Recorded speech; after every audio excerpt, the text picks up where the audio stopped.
संदीप गुसाई और आप rural tales के सफ़र में पहुंच चुके हैं रुद्रप्रयाग जिले के एक खूबसूरत गांव देवर में। यूं तो इस केदार घाटी में जब यात्रा पीक पर होती है तो श्रद्धालुओं का सैलाब उमड़ता है, लेकिन जैसे ही चारधाम के कपाट बंद होते हैं, यानी बाबा केदारनाथ के कपाट बंद होने के बाद इस घाटी में एक तरीके से वीरानी सी छा जाती है। इसलिए रूरल टेल्स विंटर टूरिज्म को प्रमोट कर रहा है, यानी हिमाच्छादित पर्वत श्रेणियों के बीच जो घाटियों में गांव बसे हैं, उन गांवों में आप दिसंबर, जनवरी, फरवरी, मार्च में भी आ सकते हैं। और यकीन मानिए, आप जब यात्रा सीजन में आते हैं उससे ज़्यादा आनंद और खूबसूरती आपको इस समय दिखाई देगी।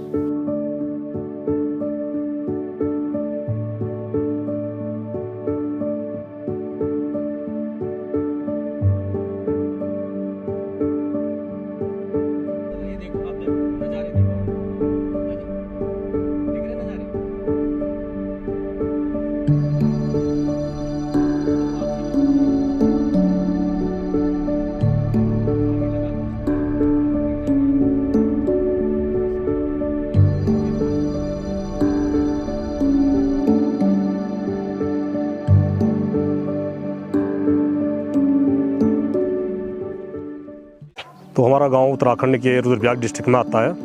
ये केदारनाथ मेन सड़क से करीब हमारे गांव की गुप्तकाशी से 7 किलोमीटर की दूराई है। और गांव के बारे में मैं आपको बताऊं कि जब हमारा विकासखंड 1954 में खुला था तो सबसे पहले जो है कि ग्राम सभा की खुली बैठक हमारे गाँव में हुई थी। उसका मुख्य उद्देश्य था कि हमारे पुराने जो वंशज थे वो बहुत ही मैं ये बोलूँ कि उनके सराहनीय काम होते थे कि कहीं किसी गांव में लड़ाई झगड़ा किसी तरह का अगर झगड़ा फसाद हुआ तो वो लोग वहाँ का न्याय करते थे। तो इस बेस पे सरकार ने भी प्रेरणा ली थी कि भाई देवर गांव से ही जो है कि इस विकास खंड का संचालन किया जाए। और इसका जैसे भौगोलिक क्षेत्र के हिसाब से बोलूँ मैं, विकास खंड मुखी मठ में नंबर 3 पे आता है। पहला मक्को आता है, उसके बाद गौरीकुंड आता है, उसके बाद ग्राम सभा देवर आता है। और हमारे गाँव में अभी जैसे मेरे अपनी पर्सनल वो है कि गवर्नमेंट के हिसाब से पर्यटन की दृष्टि से अपार संभावनाएं हैं, क्योंकि यहाँ का जैसे बाहर के लोग आते हैं तो व्यू पॉइंट यहाँ का अति सुंदर है। तो मैं सरकार से भी और गांव वालों से ये गुजारिश करना चाहता हूँ कि सब लोग आगे आएँ और आप लोगों का भी अगर हमारे उसमें सहयोग मिलेगा तो आप लोगों का भी धन्यवाद। क्योंकि मेरी अपनी सोच थी, मैं 2003 में प्रधान बना था इस गाँव में। और जब मैं बचपन में था तो मैं देखता था कि हमारी बहू बेटियाँ जंगल से गिरती थी, किसी को तकलीफ होती थी, किसी का डिलीवरी होता था। क्या पीक्स दिखती हैं? व्यू पॉइंट आपका देख लो, ये सामने चौखंबा है और ये केदारनाथ जी का हो गया पीछे, और त्रिशूला कांठा हो गया सामने, आप ये तुंगनाथ जी हो गए, देवराताल जी हो गए। तो यहाँ पे बहुत ही अगर गवर्नमेंट की तरफ से भी थोड़ा इस क्षेत्र के लिए, हमारे गांव के साथ साथ क्षेत्र के लिए भी इस तरह का अगर कुछ हो जाए तो हमें रोजगार गांव में मिलेगा, क्षेत्र में मिलेगा, हमारे आने वाली पीढ़ी के लिए इधर उधर भी भागना नहीं पड़ेगा। आपका क्या नाम है? हैं? आरोही। और छोटे भाई का क्या नाम है? अच्छा।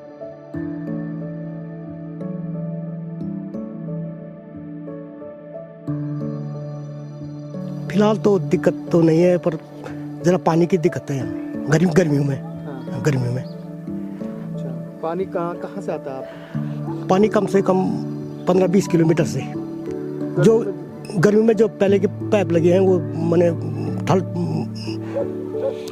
कम आधा इंच के पाइप लगे हैं, जो गांव में पर्याप्त पानी नहीं आता है। जो पाइप कम से 2-2.5 इंच के पाइप की ज़रूरत है सर।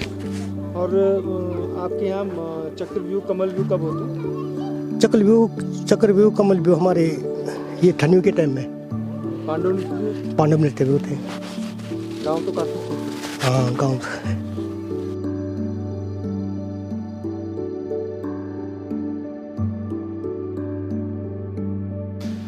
देवर गांव समुद्र तल से लगभग 1800 मीटर की ऊंचाई पर स्थित है और ये जो गुप्तकाशी है नियरेस्ट टाउन, वहाँ से करीब 7 किलोमीटर की दूरी पर बसा हुआ है।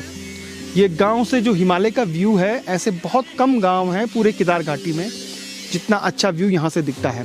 चौखंबा है, उसके अलावा केदारडूम है, केदारनाथ है, सुमेरु है और जो कीर्ति स्तंभ है, ये जो तमाम, और मंदानी, ये जो तमाम पीक्स हैं देवर गांव से बहुत खूबसूरत दिखते हैं। तो जब आप केदार घाटी आए और देवर गांव आप पहुंचेंगे तो नज़ारे आपको यहाँ से अद्भुत दिखते हैं। जब आप बरसात में आते हैं तो नज़ारा बिल्कुल आपके नीचे बादल तैर रहे होते हैं और सामने हिमालय की हिमधवल चोटियाँ। तो ये गांव में लगभग 200 परिवार रहते हैं। टूरिज्म की यहाँ पर बहुत संभावनाएं हैं। कुछ लोगों ने होम स्टे भी शुरू किए हैं। डिस्क्रिप्शन में उनके नंबर आपको मिल जाएंगे। तो अगर कभी आपको केदारनाथ जाना हो, मुश्किल से गुप्तकाशी से 7 किलोमीटर की दूरी पर, एक बार आप देवर गांव जरूर घूमने आइएगा।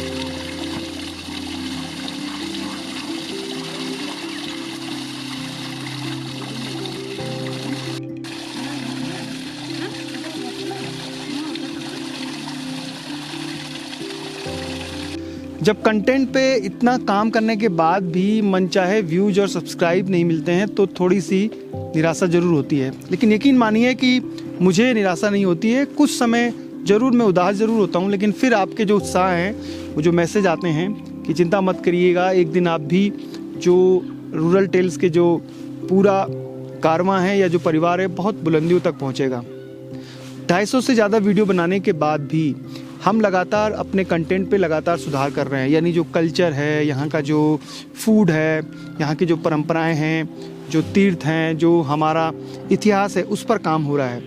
और आप देखिएगा कि YouTube पे बहुत सारे कंटेंट क्रिएटर हैं यानी यूट्यूबर हैं। तो आप खुद चुनिए कि आपको कैसा देखना है।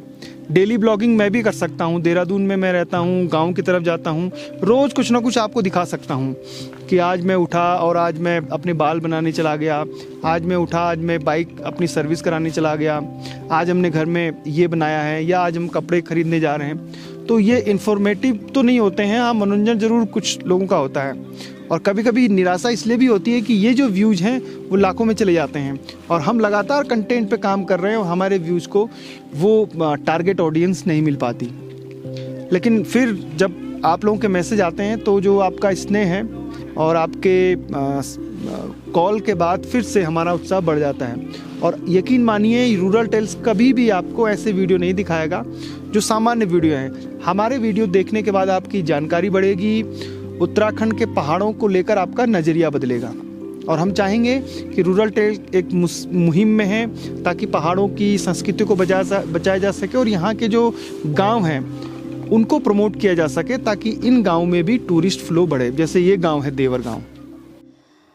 दना दना वयाय हवयनि माता का अजय माता का यनार है ना बलहसाली बीर बलहसाली बीरार है ना 5 हबे पानौ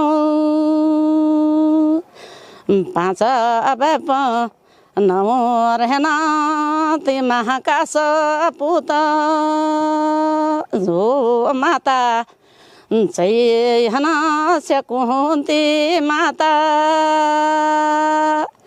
बारा मास करिया माता तुन हयन सेवा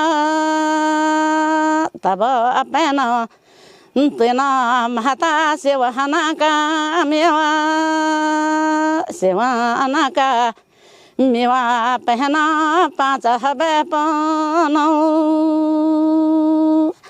5 हबे पानौ हबा बेदी का बोलना 5 हबे पानौ हबा न्यूति का बोलना तुम्हारा में त्यों हबा कारी जावे रेले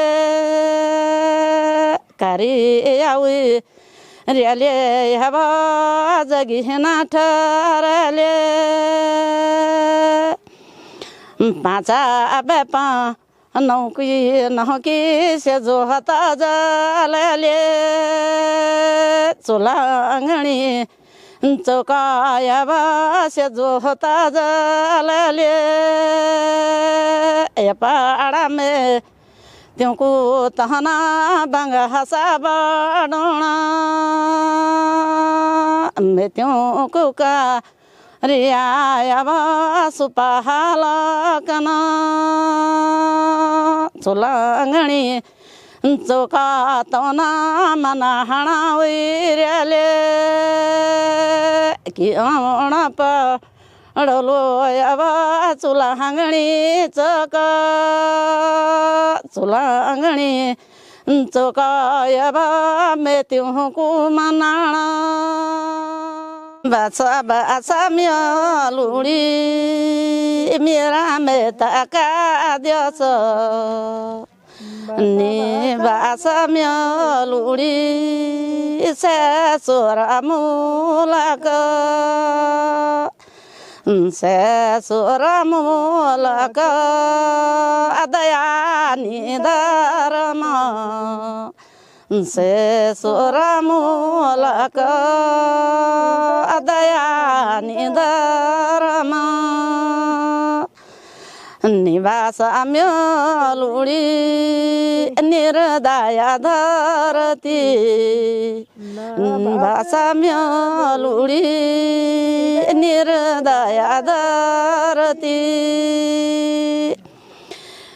बास बास म्यालुड़ी मेरा में के डान्यो।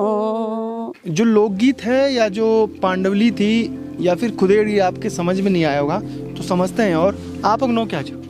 मधुली देवी। मधुली देवी आप जो पहल पांडव जो गीत गाई वो हमें क्या छावे में गीत में क्या छाया मतलब क्या पानो जे कुंती माता छे तेका 5 पुतार हुए तेन सेवा करी भगवान जी की सेवा करे तपस्या मारे तब ते वरदानी पुतार मिलिन से 5 पनो ते 5 पुतार हुए तेका वरदानी पुतार छासे खुदेड़ में तब दियाणी मैं तो जान सो तब जो ऋतु बसंत ऋतु मेलुड़ी बासण बैठी दियाण रोज खुद लगी मैं ती निरेन भया निरेन बुए बाबा निरेन निर्मैत्या रे तब तीन बोली कि ना बास ये ससुर मूला का योद्धा या नि धर्म नि खेदी नि ल्याणा बैदोनी जनन क्योदनी ओनन कइन जान में ता कइन उन बैदोन मेती बैदोनी सॉरी खेदी नि ल्याना तीन बोली यो ना बास योद्धा या नि धर्म नि ससुर मूला का ना बासा त तीन बोली मेर में ता डाना मा बासा त मेरो कोई चाचा बड़ा भे वाला कोई चाचा बड़ा वाला तो ता मेरी याद वाली में ता बोलोण मैं तब बोलूँगा। बेसिकली जो अम्मा जी कह रही हैं कि जो पहले उन्होंने पांडव गीत गाया उसमें पांडवों के बाद जो कुंती माता है उसके जो पुत्र हैं उन्होंने उनके सुयोग्य पुत्र हुए उसके बाद क्योंकि इस पूरी घाटी में पांडव लीलाएं होती हैं चक्रव्यूह होता है कमल व्यूह होता है पांडव जो जागर होते हैं वो आयोजित किए जाते हैं।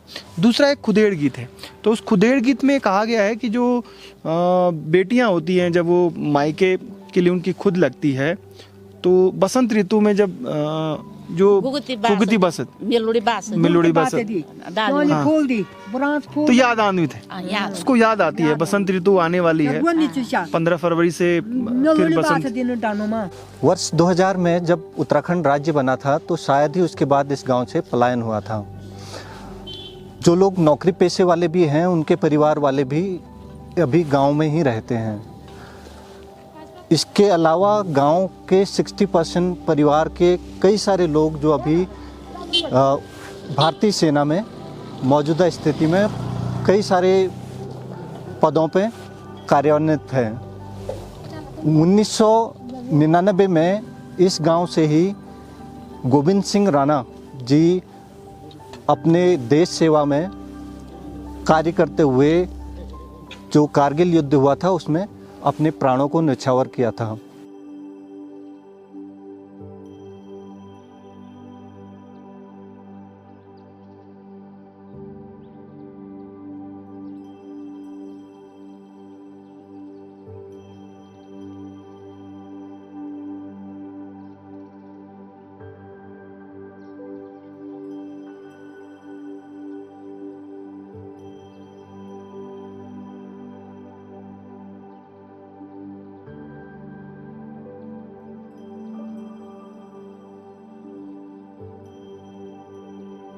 बेटा क्या नाम है आपका? आरुषि में 1 में पढ़ती। आलू का चालू बेटा कहाँ गए थे, बैंगन की टोकरी में सो रहे थे, बैंगन ने लात मारी रो रहे थे, मम्मी ने प्यार किया हंस रहे थे, आलू का चालू बेटा कहाँ गए थे, बैंगन की टोकरी में सो रहे थे, बैंगन ने लात मारी रो रहे थे, पापा ने पैसे दिए नाच रहे थे। वाह भाई वाह, ये हैं बच्चे देवर गांव के, क्यूट बच्चे, सुंदर सुंदर। सब गांव में ही पढ़ते हैं? कोई बाहर पढ़ता है? स्कूल में ना। देवर गांव से हिमालय की जो चोटियां हैं वो बहुत खूबसूरत दिखती हैं। सामने ठीक पीछे है चौखंबा, और ये पूरी जो घाटी है ये है मधमेश्वर घाटी।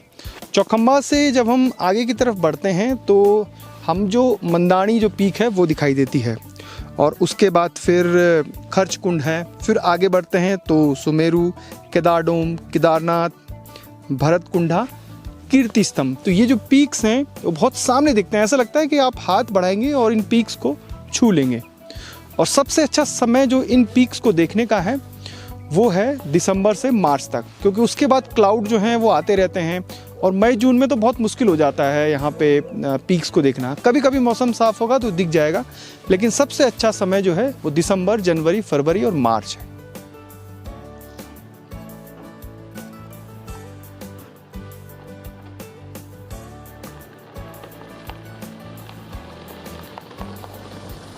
देवर गांव में होम स्टे भी हैं, तो एक ऐसे ही होम स्टे के पास हम हैं, विक्रम होम स्टे। उसके बारे में आपको बताते हैं, देखते हैं उनके रूम कैसे हैं, उनके चार्ज क्या है। जहाँ से इस होम स्टे की खासियत ये है, यानी इस होम स्टे ही नहीं बल्कि पूरे गांव की खासियत है कि सामने आप जब खिड़की खोलते हैं तो हिमालय दिखता है। तो ये विक्रम होम स्टे का चार्ज है, जब डाउन सीजन होता है तब इस रूम का किराया होता है 2000, और सीजन में 2500 इस पूरे। तो ये 2 आदमी आराम से आ सकते हैं इसमें, यानी पर पर्सन 1000 रुपये।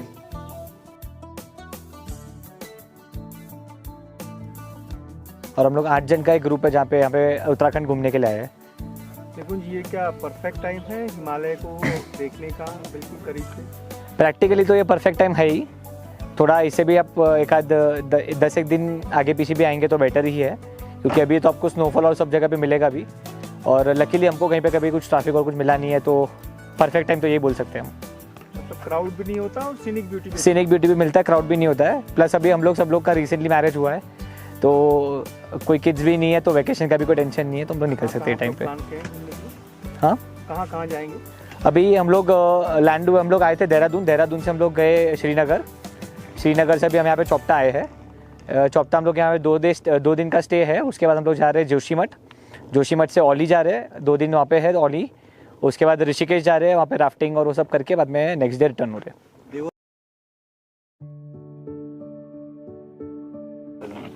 देवर गांव के बारे में हमको ज़्यादा कुछ मालूम नहीं था। हम लोग एक्चुअली में थे चौपटा में, पर चौपटा में हमारे टेंट्स थोड़े जो ख़राब हो चुके थे वेदर के लिए, तो उन्होंने हम लोग को दूसरा लोकेशन हमारे गाइड ने सजेस्ट किया, तो इसके लिए हम लोग यहाँ पे आए हैं। बट काफ़ी लोगों ने बोला कि this is much better than Chopta.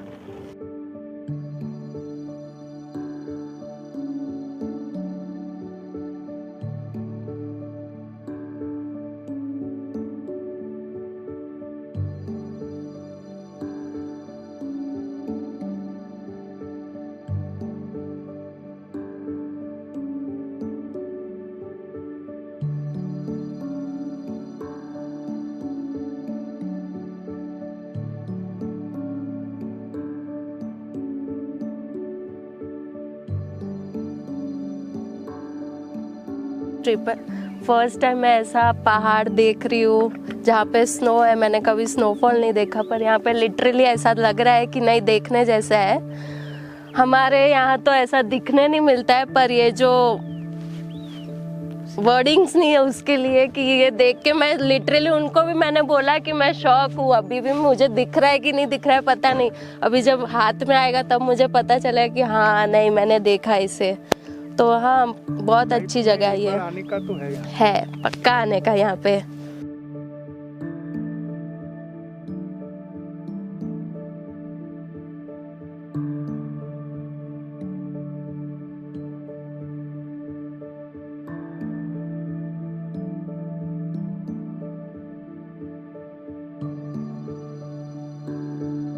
की लाइफ और वहाँ की मुंबई की लाइफ में काफ़ी अंतर है। वहाँ तो हम लोग का लाइफ पूरा हेक्टिक रहता है, सुबह से लेके शाम तक काम काम काम and pollution. The main thing is pollution. यहाँ नेचर एंजॉय करने मिलता है, काफ़ी सारी चीज़ें हैं, पहाड़ एंजॉय करने मिलते हैं, और main pollution, the pollution traffic यहाँ कुछ नहीं रहता है। तो वो काफ़ी चीज़ें हैं यहाँ पे एंजॉय करने के लिए।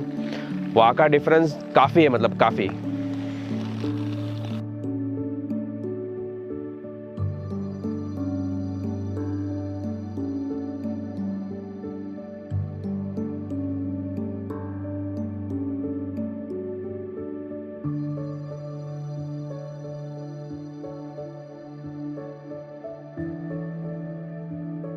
देवर गांव की और एक और खासियत है कि यहाँ पर बहुत बड़ा वन क्षेत्र जो है वो वन पंचायत के अधीन आता है। और ऊखीमठ ब्लॉक में या रुद्रप्रयाग पूरे जिले में मक्कू मठ वन पंचायत के बाद जो देवर की वन पंचायत आती है।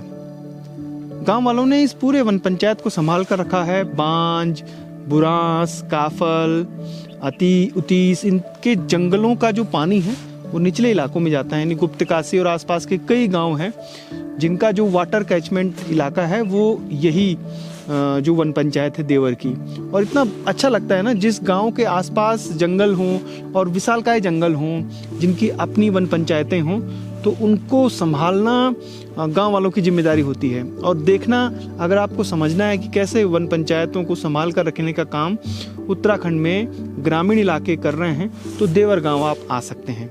इस जंगल से होते हुए आप आगे तालतोली, लमगोंडी, देवली बड़ी ग्राम की यात्रा कर सकते हैं, ऊपर ही ऊपर जंगलों से होते हुए।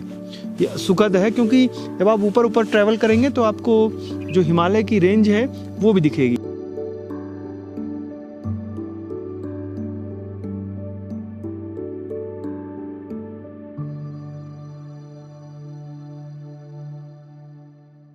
हम जब किसी भी गांव में जाते हैं तो कोशिश करते हैं उस पूरे गांव के जितने भी आयाम हैं उन सब को कहानी में लेकर आएं। लेकिन कई बार कुछ चीज़ें छूट जाती हैं, कुछ टॉपिक छूट जाते हैं, या कुछ जो कहानियां हैं उस गांव की वो उसमें आ नहीं पाती हैं। कोशिश हमने की है कि देवर गांव के जितने भी आयाम हैं वो आपके बीच रखें।